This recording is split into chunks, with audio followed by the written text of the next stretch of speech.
I became a father at 42. My son is adopted. I was in the room when he was born. Well, not by choice. You see, I had never been intimate with this person, the birth mother, that is. I knew I wasn't going to feel comfortable staring at her lady parts. I decided to do what men in my family had done for generations: go to a bar. I'm thinking this is a brilliant idea when a nurse's voice interrupts. Are you coming in? Nope. As I was making my move for the elevator, I caught my wife Joy's eye. Her look did not say, if you don't do this, you will regret it for the rest of your life. Instead, her look said, I will make you regret this for the rest of your life. I was going in. I walked past the little tent where the action was about to take place and stood by the birth mother's head.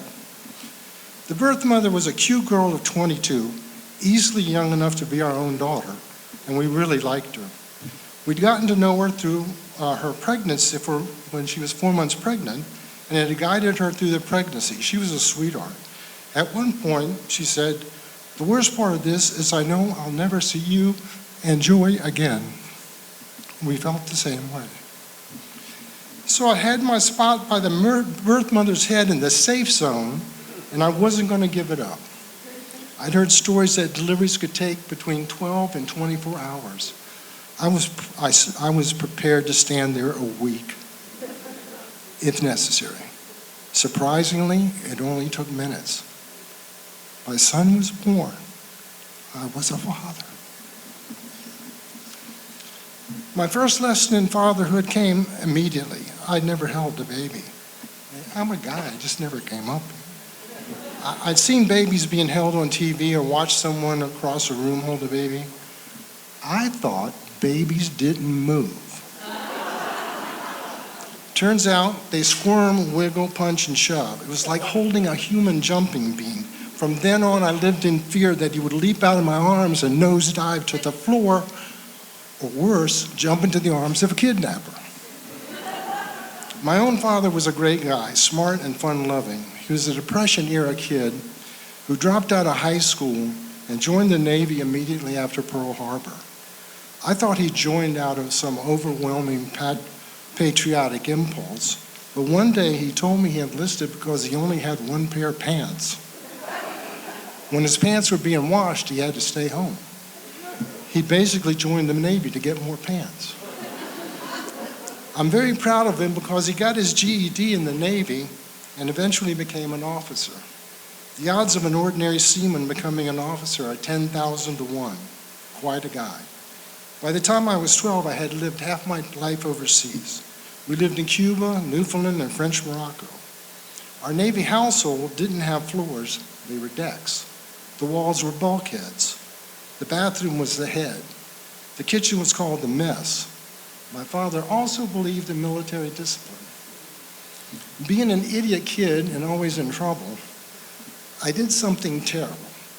I don't even remember what now, and he told me he was going to give me a whipping with his leather belt. I was 10 years old, waiting in my room, shivering with fear. I was in a panic. He was coming. I spotted my 5th grade math book and shoved it down the back of my pants. He opened the door with leather belt in hand, spun me around so I was facing away from him, and hesitated. He made a funny sound, kind of a cross between a gurgle and a sputter. Then he left. He never touched me. After a few moments, I could hear him giggling in the kitchen with my mother. Of course he had seen the giant square book in my pants, and it made him laugh so hard he couldn't go through with the whipping. My father taught me something important that day, something really important, the importance of a good education. Pop loved to work on cars, but I hated it. There's nothing worse than scraping your knuckles bloody on an engine block in icy weather. As his mechanical assistant, I stood there freezing for hours on end, handing my father's tools as he lay under the car. Give me a 13/16 socket. I'd hand it to him, and he'd say, "That's a 3/4 inch socket. Can't you tell by looking?" "No, Pop, I can't tell by looking." "Then read what it says on the side, damn it." Even today, I put gas in my car, but that's it. Anything else goes to my mechanic who's on speed dial. An open hood elicits the same reaction in me that the birth mother's delivery did. Absolute terror. But my father was a genius with mechanics. He could fix anything. I can fix nothing. Now that I have a house and my own cars, I could really use his help. But he died when I was 26. Listen, I'm a simple guy, and I'm happy to have a son. I'm embarrassed to say I would have been lost with a daughter. I just wouldn't know what to do. But with a son, I know exactly what he's thinking every minute. With guys, it's not hard, honestly. If you don't know, they're thinking about sex or sports, but mostly sex. It might seem to be Grand Theft Auto 5, but it's probably sex. As my son got older and started dating, I watched cautiously. My father had tried to tell me about the birds and the bees, but the guys in the neighborhood, Butch, Billy, Chuck, and Lefty, had already clued me in. I introduced my son to sex by going to Costco and buying him a gross of condoms. "Son," I said, "sex is like groceries. It's always better to double bag."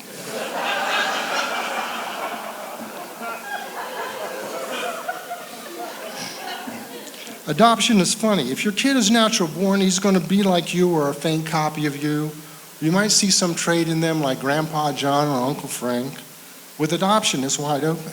You have no idea how this kid will turn out. It becomes a nature versus nurture experiment. Will the unknown genes dominate, or will their environment form them? So our little nature versus nurture experiment is like me, but not. He has an ease with people, a lot of friends, and is polite, but he's stronger than me, certainly has more hair than me, and he's a mechanical genius. Wouldn't you know it? From day one, he's understood how to take things apart and put them together. How does he do this? To me, it's more confusing than quantum physics. To him, the most complicated device is a Lego game. He can fix everything, I can fix nothing.